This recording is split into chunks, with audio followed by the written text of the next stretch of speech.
The most extant version that we have was recorded in the library of King Assurbanipal. In his day, and in his own words, he was king of the world. And he was a great antiquarian and a scholar, and he was a massive collector, had one of the earliest and largest libraries, and everything recorded, that travellers' tales, anything that came his way. But as well as being very unusually for those days a scribe and a man who could read and write, he was also, you know, your mid-Bronze Age conqueror. He was a tyrant. Yes, and so it was that Nineveh eventually got invaded, conquered, razed to the ground, and few of its enemies were sorry to see it go, sadly. But that meant that the library lay in ruins for centuries and centuries and centuries. And so... millennia, I think you'll find. Yes, millennia, undoubtedly. And so when they were eventually uncovered by archaeologists, nobody knew what this cuneiform stuff was, and a lot of it turned out at last, when they managed to crack it in the 1800s, in the heroic age of archaeology and excavation, they found that a lot of it was accounts and maths textbooks, as you would expect. But when they actually found that some of it, well, it was a guy called George Smith, and he was actually a self-taught scholar, and he used to go into the British Museum library and to sit there working through the stuff. He taught himself cuneiform, absolutely amazing guy. And you can imagine, he was sitting there in one of the studies in the British Museum, and he actually found that this cuneiform tablet he was working on was the oldest story of the flood, and that predated the Bible, predated Homer, you know, sort of the Iliad, the Odyssey.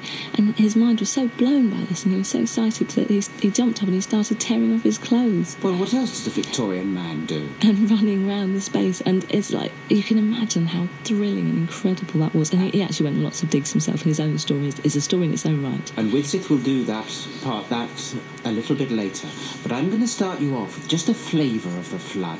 We tell this in a full show that lasts about an hour and a quarter, so there's no way we're doing it now. I'm going to give you one episode from it that leads up into Enkidu's death.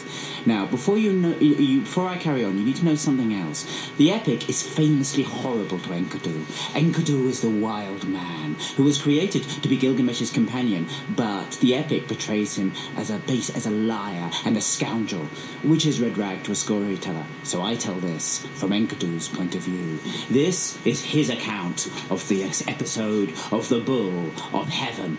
Well, it all started this way.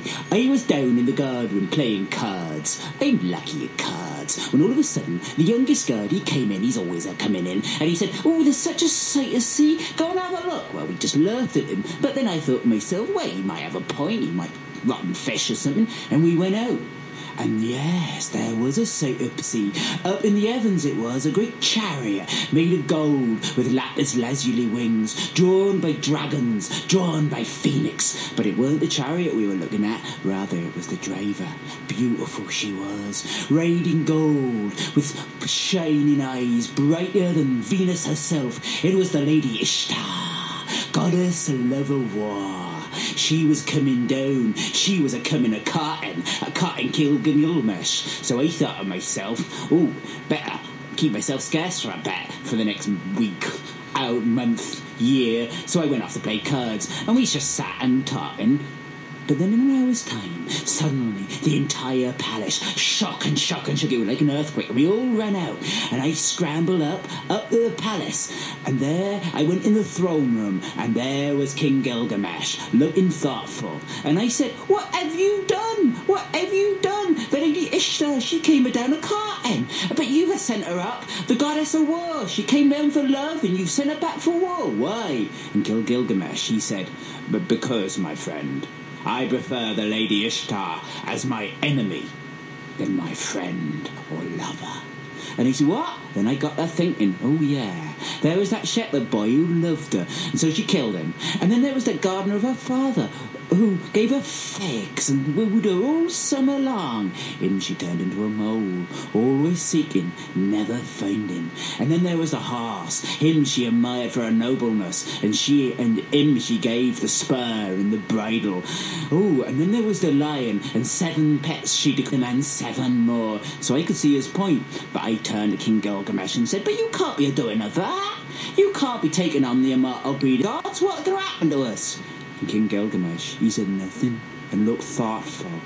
How could we know? How could we know that even then, up in heaven, up in the firmament of Anu, there was Ishtar before her father, mighty Lord of heaven, Anu himself saying, Father, give me the bull of heaven, that I might be wronged on your protectorate, Gilgamesh and his foul friend Enkidu.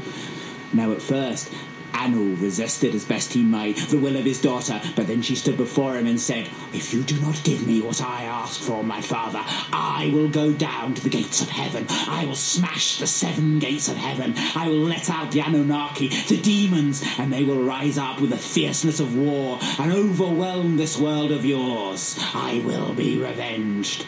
And here and there, Anu, Lord of the Firmament, who knew his daughter was serious, gave her the great bull of heaven. 30 feet long it was, and 10 feet high, with horns longer than a spear and sharper than a sword. They put it before the great gates of Uruk in the morning it was, just as the light was rising, and the first we heard of it was a mighty bellow and a smash as it smashed through the gates, and it was down the lower ways of the city when Gilgamesh and me, we strapped on our weapons as best we might, and we ran towards it, and it a seeing us bellow with fury, and fire came out of its nostrils, and it ran at Gilgamesh with all its might and all its main. But Gilgamesh, he is neat of foot, and he jumped over its head, he bounced 3 times on its back, and he went down the other side and he pulled its tail. Now, I'm rather cunning, and I had taken my stance down near the bastion wall of Uruk, for I remember King Gilgamesh saying, This wall, it will last millennia. People will come here, and it will be the wonder of the world. It would last an apocalypse.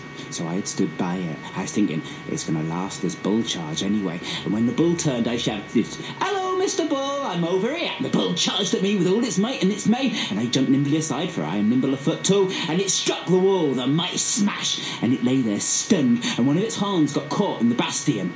And then I was on it. I whipped out my great double-headed sword, and I went through its back legs, and it fell on the ground, a mess of bronze and fire.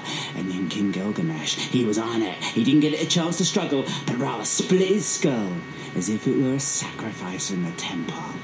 And then King Gilgamesh, he declared his triumph. Now that story from the Epic of Gilgamesh leads directly to Enkidu's death. And after the death, King Gilgamesh wants to find out why people die.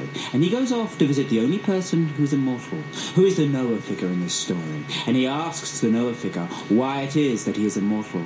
And the Noah figure tells him the story of the flood, and how he alone was saved of humanity. And the story is described like this. This is Bronze Age epic poetry. And what I'm going to do now is just, rather than do the whole story, just a short extract of it broken down into poetry. And this is from the N.K. Sanders translation. With the first light of dawn, there came a black cloud over the horizon. It thundered from within where Adad, lord of the storm, was riding. In front, over hill and plain, there Shalat and Hanish, heralds of the storm, led on. Then the gods of the abyss rose up. Nergal pulled out the dams of the nether waters, and Ninurta the warlord threw down the dikes, and the 7 judges of hell, the Anunnaki, raised their torches, lighting the land with their livid flame. A stupor of despair went up to heaven when the gods of the storm turned daylight to darkness, when they smashed the land like a cup. One whole day the tempest raged, gathering fury as it went. It poured over the people like the tides of a battle. A man could not see his brother, nor the people be seen from heaven. Even the gods were terrified at the flood. They fled to the highest heaven, to the firmament of Anu, and there they cowered like curs. That was Bronze Age poetry, courtesy of my colleague over there, Widsith. That was Bronze Age poetry, but this is medieval music.